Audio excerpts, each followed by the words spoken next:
વડોદરા શહેરમાં પીએમ મોદીના બંદોબસ્તમાં ફરજ દરમિયાન મૃત્યુ પામેલા હોમગાર્ડ જવાનના પરિવારને રૂપિયા 4.5 લાખનો ચેક અર્પણ કરવામાં આવ્યો છે।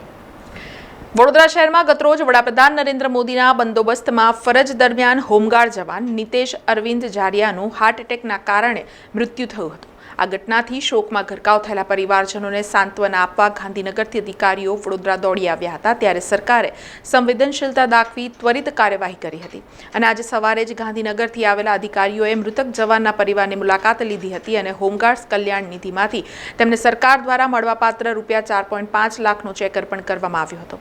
આ પ્રસંગે ગાંધીનગરથી આવેલા Gandhinagar SSO Manish Trivedi, officer commanding home guards unit zone B Vadodara Gaurang Joshi, ભાજપના શહેર ભાજપ કારોબારી સભ્ય અને પૂર્વ કાઉન્સિલર રાજેશ આયરે સહિતના હોદ્દેદારો ઉપસ્થિત રહ્યા હતા।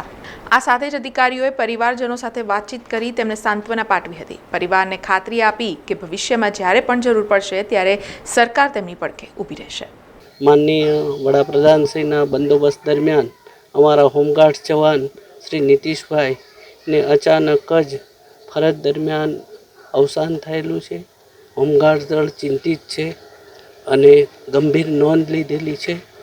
આ બાબતે અમારા માનનીય કમાન્ડન્ટ જનરલ શ્રી ગુજરાત રાજ્ય હોમગાર્ડ્સ વડા મનોજ અગ્રવાલ આઈપીએસ સાહેબે તાત્કાલિક 24 કલાકમાં નહીં ગણીએ તો 6 કલાકમાં જ આના ચેક સહાય જે બનતી હતી એટલી રાજ્ય સરકાર પાસેથી સ્પેશિયલ પરમિશન મેળવી અને અમે પૂરી પાડેલી છે અને વધુમાં સાહેબશ્રીએ અમોને પણ આ દુઃખમાં ભાગ લેવા મોકલાવેલા છે।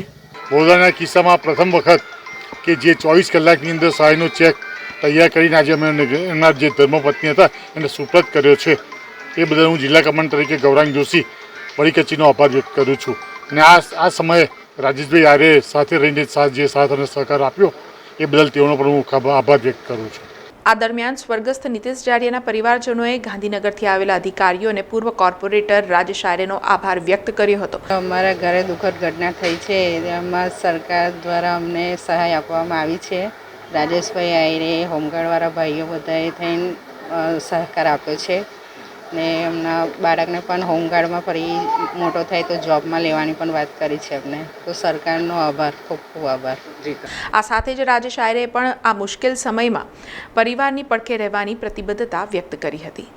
આ મરણોત્તર હોમગાર્ડ હોય એ સ્વાયત્ત સંસ્થા હોય છે, માનદ વેતન પર ચાલતી હોય છે અને એના 5,000 રૂપિયા જ મરણોત્તરને આપવામાં છે।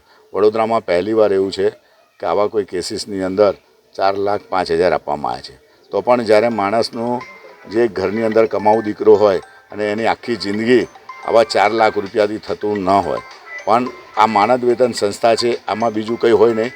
અમે એમના ઘરવાળાને ઘરેથી બી કીધું છે, સરકારને બી અપીલ કરી છે કે એમના ઘરેથી કોઈને નોકરી પણ મળે, સાથે સાથે કાયદાકીય રીતના એમના જે પણ એમને લાભ મળતા હોય એ થાય અને એના કરતાં પણ વધીને વડોદરા શહેરના અમારા રાવપુરાના વિધાનસભાના બાળુભાઈએ મુખ્યમંત્રીને પણ રજૂઆત કરી છે, હજુ પણ એના ઘરના લોકોને બીજી પણ કંઈ વધારે સહાય મળે તેના માટે અમે કહેવડાવ્યું છે અને સાથે સાથે કે આ જ રીતના બીજા પણ હોમગાર્ડના લોકો હોય એ લોકોનો ભાઈ કોઈ એક મેડિકલ એમ થાય, કોઈ એ થાય એવી એમને પણ મેં આજે કહેવડાવ્યું છે।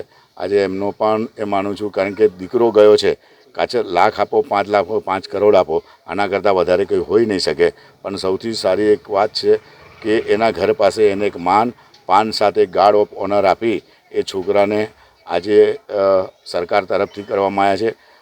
દુઃખ તો છે જ, પણ દુઃખની સાથે સાથે એને હજુ પણ વધારે કરતાં સરકાર તરફથી સહાય મળે અને સમગ્ર ભારતીય જનતા પાર્ટીના લોકો હશે, સમગ્ર લોકો એની ચિંતા કરી રહ્યા છે, સાથે સાથે સરકાર પણ ચિંતા કરી રહ્યા છે અને એમને જ્યાં પણ જરૂર પડશે, હું આ ગામે મને વર્ષોથી સાથે રાખેલો છે, એટલે સમય દરમિયાનથી હમણાં સુધી કર્યું છે અને આગળ પણ જે પણ એમને મદદ થતી હશે અમારા ભરપૂર પ્રયત્ન હશે। જય સાંઈ।